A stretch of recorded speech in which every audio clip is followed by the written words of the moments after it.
आज आपण एंडोथर्मिक आणि एक्झोथर्मिक प्रोसेसेस बघणार आहोत. जर बघितलं आपण रिएक्शन केमिकल रिएक्शन बघितल्या तर काही रिएक्शन घडून येण्यासाठी हीट देणं गरजेचं असतं, तरच ती रिएक्शन होऊ शकते. तर काही रिएक्शनमध्ये केमिकल रिएक्शनमध्ये जेव्हा रिएक्टंट रिएक्ट होतात, रिएक्ट झाल्यानंतर जेव्हा प्रोडक्ट फॉर्म होतो तेव्हा हीट काय केली जाते, रिलीज केली जाते. मग त्यावरनं एक्झोथर्मिक आणि एंडोथर्मिक प्रोसेसेस त्याला नेमिंग देण्यात आले. मग आता वन बाय वन बघूया. Heat from outside is absorb during some physical change. काही फिजिकल चेंज होण्यासाठी हीट काय केली जाते, बाहेरून ॲब्सॉर्ब केली जाते. For example melting of ice. Ice जेव्हा मेल्ट होतो तेव्हा तो काय करतो, जे आउटसाइडचे जे टेम्परेचर आहे ते गेन करतो आणि त्यामुळे ते आईसचं रूपांतर कशामध्ये होतं, वॉटरमध्ये, म्हणजेच melting of ice. Then second dissolution of potassium nitrate in water. Potassium नायट्रेटला वॉटरमध्ये डिसॉल्व केलं तर त्याचं जे डिसोल्युशन आहे हा पण एक काय झाला, फिजिकल चेंज झाले. हा फिजिकल चेंज होण्यासाठी हीट गरजेची असते, ती काय केली जाते, ॲब्सॉर्ब केली जाते. Therefore, these are endothermic processes. ह्या ज्या प्रोसेस आपण बघितल्या, मेल्टिंग ऑफ आईस असेल किंवा dissolution of potassium nitrate in water असेल, ह्या काय झालेल्या आहे, एंडोथर्मिक प्रोसेस. का तर मग ह्या प्रोसेसेसमध्ये हीट काय केली जाणार आहे, ॲब्सॉर्ब केली जाणार आहे. ज्या प्रोसेसमध्ये हीट ॲब्सॉर्ब केली जाते त्याला एंडोथर्मिक प्रोसेसेस असं म्हणतात.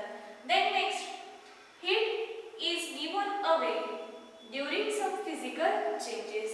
काय जसं मी मगाशी सांगितल्याप्रमाणे काही रिएक्शन घडल्यानंतर प्रोडक्टला हीट रिलीज केली जाते, तसंच इथे पण घडतंय. काही फिजिकल चेंज घडून येण्यासाठी हीट काय होते, गिव्स आउट होते. For example formation of ice from water. वॉटरचं रूपांतर आईसमध्ये होण्यासाठी वॉटरचं जे टेम्परेचर आहे ते काय होतं, डिक्रीज होतं, म्हणजे त्याची हीट काय होते, एक्झिस्ट होते आणि त्यामुळे वॉटरचं रूपांतर आईसमध्ये होतं. Then second dissolution of sodium hydroxide in water. ह्या रिएक्शनमध्ये सोडियम हायड्रॉक्साईड वॉटरमध्ये टाकल्यानंतर त्यामधून हीट रिलीज केली जाते. म्हणून हे पण एक्झाम्पल कसं झालं, हीट इज गिव्हन आउट. आणि म्हणून ही जी प्रोसेस आहे या प्रोसेसला काय म्हणतात, एक्झोथर्मिक प्रोसेस.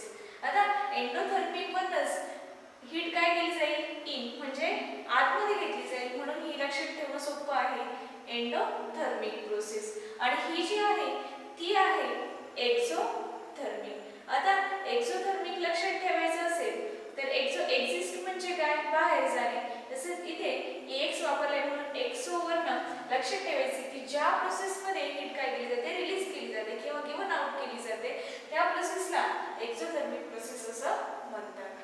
मग या बेसिसवरती आपण एक ट्रायडिस बघणार आहोत. त्या ट्रायडिसमध्ये ॲपरेटस घेतलेले, बॅलन्स घेतलाय, त्याचप्रमाणे 2 वॉटर बॉटल्स घेतलेले आहेत. केमिकल्स कोणते घेतलेले आहेत, तर पोटॅशियम नायट्रेट घेतले आणि सोडियम हायड्रॉक्साईड घेतले. मग प्रोसिजर काय आहे ते आपण बघूया. Take 100 ml water in 2 plastic insulating bottle. Insulating bottle का, तर मग टेम्परेचर ॲज इट इज राहावं त्यासाठी 2 प्लास्टिकच्या बॉटल घ्यायच्या. त्या बॉटलमध्ये 100 ml वॉटर घ्यायचं आहे. वॉटर घेतल्यानंतर note the temperature of bottles. दोन्ही बॉटलचं टेम्परेचर रेकॉर्ड करून ठेवायचे. After that put 5 gram KNO3 in bottle. Shake well, note the temperature.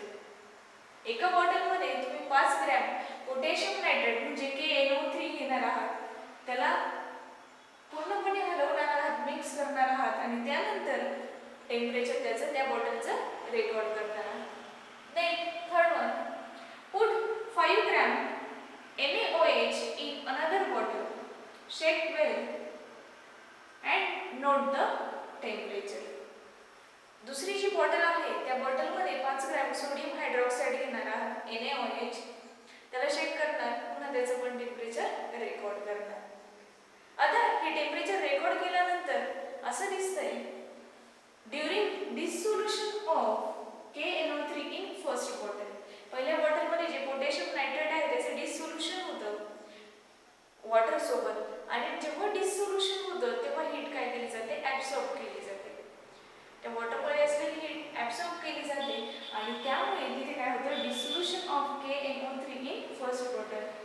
Heat is absorb. आता हीट ॲब्सॉर्ब केली जाते म्हणजे हे कोणत्या प्रोसेसचं एक्झाम्पल झालं? एक्झोथर्मिक प्रोसेसेसचं. And during dissolution of NaOH in second bottle. Second बॉटलमध्ये जे सोडियम हायड्रॉक्साईड आहे ते सोडियम हायड्रॉक्साईडचं वॉटरसोबत डिसोल्युशन होतं आणि त्यावेळेस हीट गिव्हन आउट केली जाते, हीट रिलीज केली जाते किंवा हीट एक्झिस्ट केली जाते. ही जी प्रोसेस आहे हिला काय म्हटलं जातं? Exothermic processes. आता आपण जेवढं कॅल्क्युलेशन बघितलं आहे आतापर्यंत त्याच्यावरनं आपण ह्या ज्या डेफिनेशन आहे ह्या फायनलाइज करणार आहोत. एंडोथर्मिक प्रोसेस आणि exothermic processes. First, the process in which heat is absorb. अशी प्रोसेस की ज्यामध्ये हीट ॲब्सॉर्ब केली जाते. कुठून? From outside. बाहेरून हीट ॲब्सॉर्ब केली जाते. त्या प्रोसेसला काय म्हटलं जातं? Endothermic process. And the process in which heat is given out. अशी प्रोसेस की ज्या प्रोसेसमध्ये हीट काय केली जाते? एक्झिस्ट केली जाते, रिलीज केली जाते, त्याला म्हणतात एक्झोथर्मिक प्रोसेस. अशा प्रकारे आपण दोन प्रोसेसेस बघितल्या, exothermic process and endothermic process. Exothermic and endothermic reaction. आपण जर बघितलं केमिकल रिॲक्शनमध्ये हीट एक्सचेंज होते आणि त्यावर काही रिॲक्शन ह्या एक्झोथर्मिक रिॲक्शन असतात आणि काही एंडोथर्मिक रिॲक्शन. मग आता एंडोथर्मिक रिॲक्शनमध्ये नक्की काय होतं? एंडोथर्मिक रिॲक्शनमध्ये जसं एंडोथर्मिक प्रोसेसमध्ये हीट ॲब्सॉर्ब केली जाते किंवा हीट त्याला पास केली जाते, ती काय झाली? Endothermic process. Same as it is endothermic रिॲक्शनमध्येही ती रिॲक्शन घडून येण्यासाठी हीटची गरज असते, हीट देणं गरजेचं असतं. त्या रिॲक्शनला एंडोथर्मिक रिॲक्शन असं म्हणतात. The reaction in which heat is required, that reaction is called as endothermic reaction. आणि त्यानंतर एक्झोथर्मिक रिॲक्शन. एक्झोथर्मिक रिॲक्शनमध्ये रिॲक्शन घडून आल्यानंतर प्रोडक्टमध्ये हीट काय केली जाते? रिलीज केली जाते, त्याला एक्झोथर्मिक रिॲक्शन असं म्हणतात. The reaction in which heat is release और given out, then that reaction is called as exothermic reaction. आता एक्झोथर्मिक आणि एंडोथर्मिकचं आपण एक्झाम्पल बघूया. फर्स्ट, कॅल्शियम कार्बोनेट जे आहे, कॅल्शियम कार्बोनेटची रिॲक्शन, याला जर हीट प्रोव्हाइड केली तर त्याची रिॲक्शन घडून येते आणि रिॲक्शन घडून आल्यानंतर कॅल्शियम ऑक्साईड आणि त्याचप्रमाणे कार्बन डायऑक्साईड गॅस रिलीज केला जातो. जसं आपण इथे बघितलं, ही रिॲक्शन घडून येण्यासाठी कसली गरज असते? हीटची गरज असते. इथेच आपण हीट प्रोव्हाइड करतो, इथे आपण डेल्टा साइनने ही राईट केलं तरी हे चालतं. जसं की कॅल्शियम कार्बोनेट ला हीट प्रोव्हाइड केली म्हणून आपण त्या ॲरोवरती काय करतो? अकॉर्डिंग टू रूल टेम्परेचर किंवा हीट जर गिवन दिलेलं असेल, हीट जर रिक्वायर्ड असेल ती रिॲक्शनला, तर आपण त्या ॲरोवरती डेल्टा साइनने ते डिनोट करतो. आणि त्यानंतर काय फॉर्म होतं? Calcium oxide plus carbon dioxide gas release केला जातो. ह्या दोन्ही रिॲक्शन काय आहे? सेम. फक्त इथे काय राईट केलं मी? प्लस हीट केलं आणि इथे ॲरोवरती काय साइन दिलाय. ह्या रिॲक्शनला घडून येण्यासाठी हीटची गरज आहे आणि हीटची गरज आहे म्हणजे ही कोणती रिॲक्शन असणार आहे? Endothermic reaction. इथे हीट काय केली जाते? ॲब्सॉर्ब केली जाते. म्हणून ही जी आहे ही आहे endothermic reaction. Endothermic reaction. Then next जर एक्झाम्पल आपण बघितलं ते आहे calcium oxide is react with water H2O gives calcium hydroxide CaOH twice plus heat is released. या रिॲक्शनमध्ये रिॲक्शन घडून आल्यानंतर हीट काय केली जाते? एक्झिस्ट केली जाते आणि त्यामुळे हे एक्झाम्पल झालं आहे एक्सोथर्मिक रिॲक्शन. Exothermic reaction. आता ह्या रिॲक्शन नंतरही आपल्याला कळू शकते की एक्सोथर्मिक की एंडोथर्मिक. तर कसं काय? इथे जर आपण बघितलं रिॲक्टंटच्या तिथे आपण काय राईट केलंय? हीट किंवा त्या ॲरोवरती आपण डेल्टा साइन दिले म्हणजे ही रिॲक्शन करून येण्यासाठी हीटची गरज आहे म्हणून ही काय रिॲक्टंटच्या साईडला हीट राईट केलं असेल किंवा ॲरोवरती डेल्टा ही साईन असेल तर ती काय असणार आहे एंडोथर्मिक रिॲक्शन. आणि त्याचप्रमाणे एक्झोथर्मिक म्हणजे काय, जर प्रोडक्टच्या साईडला हीट रिलीज केलेली असेल किंवा हीट राईट केलेलं असेल तर त्यावेळेस ती जी रिॲक्शन असणार आहे ती आहे एक्झोथर्मिक रिॲक्शन. म्हणजे हीट काय केली जाणार आहे एक्झिस्ट केली जाणार आहे. ह्या काय झाल्या एक्झोथर्मिक आणि endothermic reaction. Use your brain power. First question, what is the difference in process of dissolution and a chemical reaction. इथे आपल्याला डिसोल्युशन जी प्रोसेस आहे त्याचा आणि त्याचप्रमाणे केमिकल रिॲक्शनचा डिफरन्स सांगायचा आहे. आता यामध्ये जेव्हा डिसोल्युशन ही जी प्रोसेस होते तेव्हा प्रत्येक वेळेस नवीन सबस्टन्स तयार होईल असं नाही, हो पण शकतो किंवा होणार पण नाही. पण जेव्हा ही केमिकल रिॲक्शन होते तेव्हा डेफिनेटली नवीन सबस्टन्स फॉर्म होतं. हे झालं फर्स्ट याचं answer. Then second question, does a new substance from when a solute dissolve in a solvent. Solute जर सॉल्वंटमध्ये डिझॉल्व केल्यानंतर नवीन सबस्टन्स तयार होईल का, होऊ पण शकतो किंवा होणार पण नाही. डेफिनेटली आपण इथे सांगू शकत नाही. Can you take into account the time required for following processes. खाली ज्या प्रोसेसेस दिलेल्या आहेत त्या प्रोसेस घडण्यासाठी किती टाईम रिक्वायर्ड आहे ते आपल्याला लक्षात घ्यायचं आहे आणि त्यावरनं classify them into 2 groups and give title to the groups. आपल्याला 2 ग्रुप तयार करायचे आहे आणि त्याला टायटल द्यायचे. आता 2 टाईम एक तर स्लोली ती प्रोसेस घडते किंवा फास्ट होते, म्हणून आपण याला स्लो प्रोसेस असं म्हणूया आणि एक फास्ट प्रोसेस असं म्हणूया. मग आता फर्स्ट जो क्वेश्चन आहे तो काय आहे, cooking gas start burning on ignition. स्वयंपाकघरामध्ये जो आपण गॅस वापरतो तो स्टार्ट केल्यानंतर इग्नाईट केल्यानंतर लगेच काय होते बर्निंग त्याची स्टार्ट होते. मग ही प्रोसेस काय असणार आहे fast. Then second, iron article undergoes rusting. लोखंडाला गंज येतो, ही जी प्रोसेस आहे ही काय आहे टाईम कन्झ्युमिंग आहे, ही घडण्यासाठी वेळ लागतो म्हणून ही काय झाली fast reaction. Then third, erosion of rocks takes place to form a soil. खडकाचं मातीमध्ये रूपांतर होण्यासाठी वेळ लागतो म्हणून ही रिॲक्शन आहे स्लो किंवा slow process. Fourth, alcohol is form on mixing yeast in glucose solution under proper condition. अल्कोहोलमध्ये ईस्ट काय केले जातात मिक्स केले जातात जे कुठे असतात ग्लुकोज सोल्युशनमध्ये एका प्रॉपर कंडिशनमध्ये. हे मिक्सिंग होण्यासाठी जास्त वेळ लागतो त्यामुळे ही काय टाईम कन्झ्युमिंग आहे म्हणजे slow process. Then fifth, effervescence is formed on adding baking soda into a test tube containing dilute acid. Test ट्यूबमध्ये जर डायल्यूट ॲसिड घेतलेलं असेल आणि त्या डायल्यूट ॲसिडमध्ये बेकिंग सोडा जर ॲड केला तर त्याच्यामधनं इफरवेन्सेस फॉर्म होतात. ही जी प्रोसेस आहे ही क्विक आहे फास्टर आहे म्हणून ही काय झाली fast process. Then sixth one, a white precipitate is form on adding dilute sulfuric acid to a barium chromate solution. dilute sulfuric acid H2SO4 जर बॅरियम क्लोराईड सोबत सोल्युशन सोबत ॲड केला, ॲड झाल्यानंतर त्याच्यामध्ये प्रेसिपिटेट फॉर्म होतं जे व्हाईट कलरचं असतं. ही जी रिॲक्शन आहे ती फास्ट आहे म्हणून ही कशामध्ये येणार आहे फास्ट प्रोसेसेसमध्ये. केमिकल रिॲक्शन घडून येण्यासाठी कोणते फॅक्टर्स त्यावरती इफेक्ट करतात ते आपण बघणार आहोत.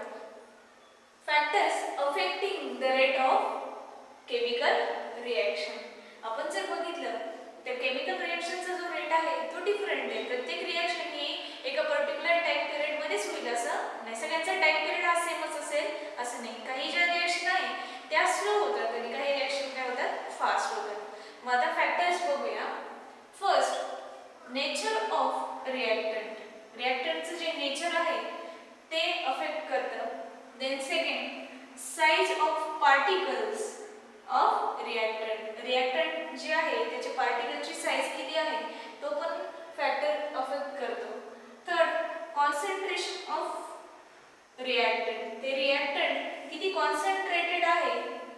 रेट ऑफ रिएक्शन डिसाइड करतं.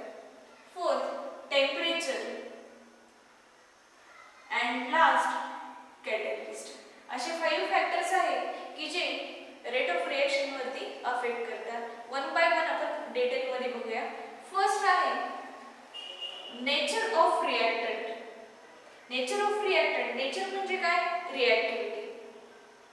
आता एलिमेंट्स जे आहे, मेटल्स आहे, त्यामध्ये पण काही मेटल्स मोर रिएक्टिव्ह आहे, काही लेस रिएक्टिव्ह आहे, काही रिएक्टिव्ह नाही आहे.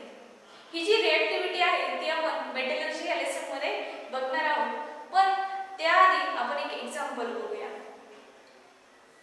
Nature of reactivity of reactant influence the rate of chemical reaction. Obviously त्या एलिमेंटचा नेचर किंवा रिएक्टिव्हिटी ही त्या रेट ऑफ रिएक्शन वरती इफेक्ट करणार आहे.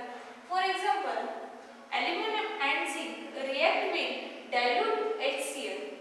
जर ॲल्युमिनियम आणि झिंकची डायल्यूट हायड्रोक्लोरिक ऍसिड म्हणजेच HCl सोबत जर रिएक्शन केली तर रिएक्शन घडून झाल्यानंतर किंवा रिएक्शन झाल्यानंतर आपल्याला असं ऑब्झर्व होतं की aluminium is react faster than zinc. ॲल्युमिनियमची रिएक्शन डायल्यूट HCl सोबत फास्ट होते as compared to zinc is react with dilute HCl. त्यामुळे का असं घडतं तर aluminium is more reactive than zinc. Zinc पेक्षा ॲल्युमिनियम more reactive असल्यामुळे ॲल्युमिनियम सोबत डायल्यूट HCl ची रिएक्शन फास्टर होते, झिंकची त्यापेक्षा काय होते? स्लो होते. हे रिएक्टिव्हिटी वरती डिपेंड असतं. जितका रिएक्टिव्ह एलिमेंट तितकी ते रेट ऑफ रिएक्शन काय असणार आहे? फास्टर असणार आहे. Then second factor size of the particles of the reactant. रिएक्टंटचे जे पार्टिकल्स असतील त्याची साइज पण काय करते? इथे इफेक्ट करते. Smaller size of particle higher rate of reaction. रिएक्टंटची जितकी स्मॉलर साइज असेल तितके जास्त रेट ऑफ रिएक्शन काय असणार आहे? हायर असणार आहे. मग त्यासाठी आपण इथे एक ट्रायडिस दिलेले आहे. त्यासाठी आपण शाबरेटाइल्सची पावडर घेतली, पावडर ऑफ शाबरेटाइल्स, देन पीसेस ऑफ शाबरेटाइल्स अँड डायल्यूट HCl. आपण एका बीकर मध्ये किंवा एका टेस्ट ट्यूब मध्ये एक पावडर घेतली एका टेस्ट ट्यूब मध्ये आणि दुसऱ्या याच्यामध्ये पीसेस ऑफ शाबरेटाइल्स घेतले. पण ते पावडर आणि ते पीसेसचा वेट काय पाहिजे? सेम पाहिजे. टेस्ट ट्यूब मध्ये टाकल्यानंतर दोघांमध्येही डायल्यूट HCl ऍड केलं. ऍड केल्यानंतर जी पावडर फॉर्म मध्ये असलेली शाबरेटाइल आहे त्याची रिएक्शन फास्टर होते as compare to pieces of शाबरेटाइल रिएक्ट्स विथ डायल्यूट HCl. आता पावडरची साइज पावडर असलेले पार्टिकलची साइज काय? कमी आहे. त्यामुळे रेट ऑफ रिएक्शन ऑब्वियसली त्याचं जास्त असणार आहे. त्यामुळे ती रिएक्शन फास्ट होणार आहे as compare to pieces of शाबरेटाइल्स पेक्षा. शाबरेटाइल्सचे जे पीसेस आहेत त्याची साइज बिगर आहे त्यामुळे रिएक्शन काय होणार आहे? स्लो होणार आहे. म्हणून smaller the size of particle higher the rate of reaction. Then third concentration of reactant. जितका कॉन्सन्ट्रेटेड सोल्युशन सोबत त्याची रिएक्शन होईल तितके ते रेट ऑफ रिएक्शन काय असणार आहे? फास्ट. म्हणून हायर कॉन्सन्ट्रेशन ऑफ रिएक्टंट, जर कॉन्सन्ट्रेशन हायर असेल तर रेट ऑफ रिएक्शन पण काय असणार आहे? Higher the rate of reaction. Example बघूया. डायल्यूट हायड्रोक्लोरिक ऍसिड जर कॅल्शियम कार्बोनेट सोबत रिएक्ट झालं तर त्यावेळेस कॅल्शियम कार्बोनेट जो आहे तो स्लोली डिसअपियर होणार आहे आणि प्रोडक्ट मध्ये कार्बन डायऑक्साइड गॅस रिलीज केला जाईल.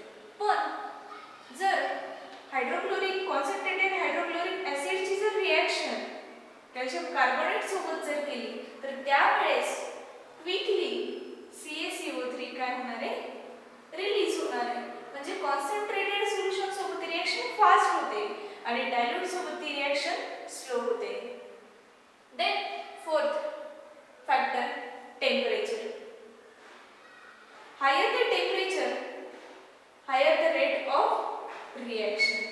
जर टेम्परेचर जास्त असेल तर रेट ऑफ रिएक्शन पण काय होतं? इन्क्रीज होतो. याचा पण एक एक्झाम्पल बघूया.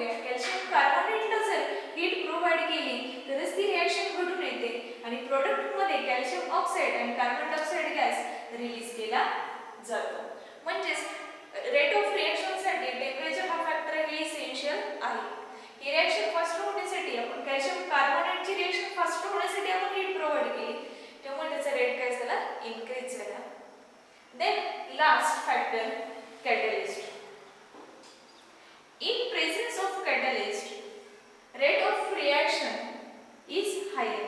जर कॅटलिस्ट प्रेझेंट असेल तर रेट ऑफ रिॲक्शन काय होणार आहे, हायर होणार आहे. त्याचं एक एक्झाम्पल बघूया. 2KClO3 याची रिॲक्शन होती करण्यासाठी हीट प्रोव्हाइड केली. हीट प्रोव्हाइड केल्यानंतर प्रोडक्टमध्ये 2KCl plus oxygen gas release केला. ही रिॲक्शन ज्या रेटने होती ती काय कमी आहे. याचं जर स्पीड रेट जर इन्क्रीज करायचं असेल तर मॅग्नेशियम डायऑक्साईड या कॅटलिस्टचा वापर केला जातो. Magnesium dioxide as a catalyst, MnO2 catalyst. आता मग कॅटलिस्ट म्हणजे नक्की काय, असं सबस्टन्स की जो त्या रिॲक्शनमध्ये प्रेझेंट असतो पण तो त्या रिॲक्शनमध्ये पार्टिसिपेट होत नाही, त्याला काय म्हटलं जातं, कॅटलिस्ट. म्हणून कॅटलिस्ट हा पण एक फॅक्टर आहे की जो रेट ऑफ रिॲक्शनवरती अफेक्ट करतो. असे आपण 5 फॅक्टर्स बघितले की जे केमिकल रिॲक्शनच्या रेटवरती इफेक्ट करतात. Do you know? First, one or more chemical reaction takes place during every chemical change.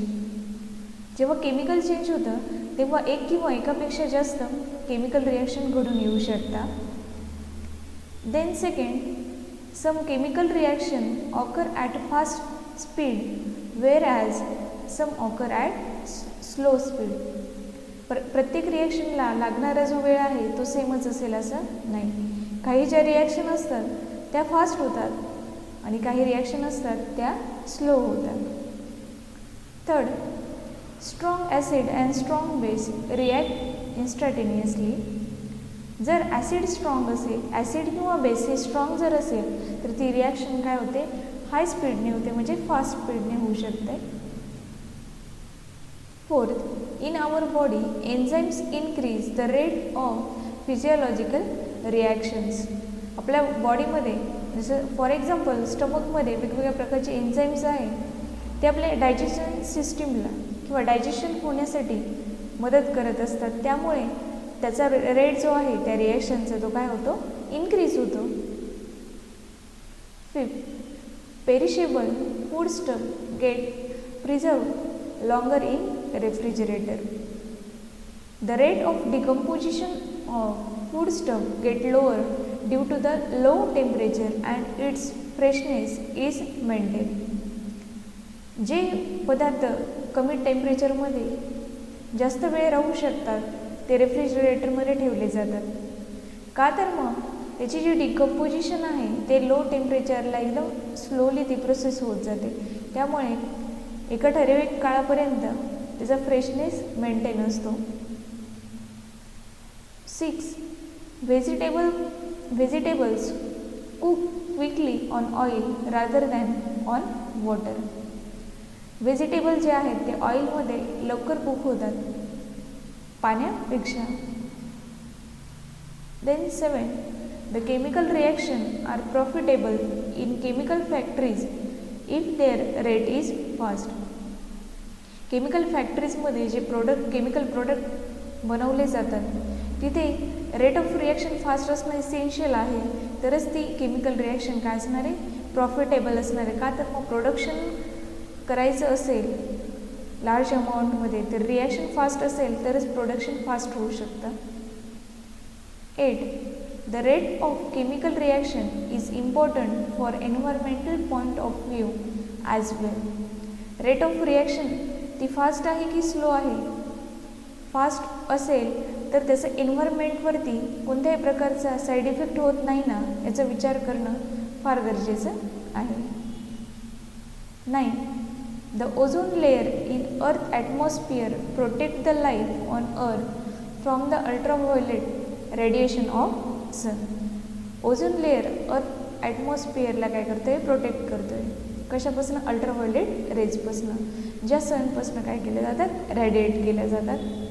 The process of depletion or maintain of this layer depend upon the rate of production or destruction of ozone molecule. सध्या जर आपण condition बघितली तर त्या ozone लेयरचं depletion होतं आहे, त्याला holes पडत आहेत. हे कशामुळे, तर जे रेट आहे प्रोडक्शनचा आणि डिस्ट्रक्शनचा ओझोन मॉलिक्यूलचा तो काय होतो आहे, एक तर कमी होतो आहे आणि त्यामुळे त्या लेअरला होल पडत आहे असं आपल्याला दिसते ते जर मेंटेन करायचं असेल तर आपल्याला अर्थ ॲटमॉस्फिअर किंवा जे पोल्युशन आहे ते कमी करणं गरजेचं आहे.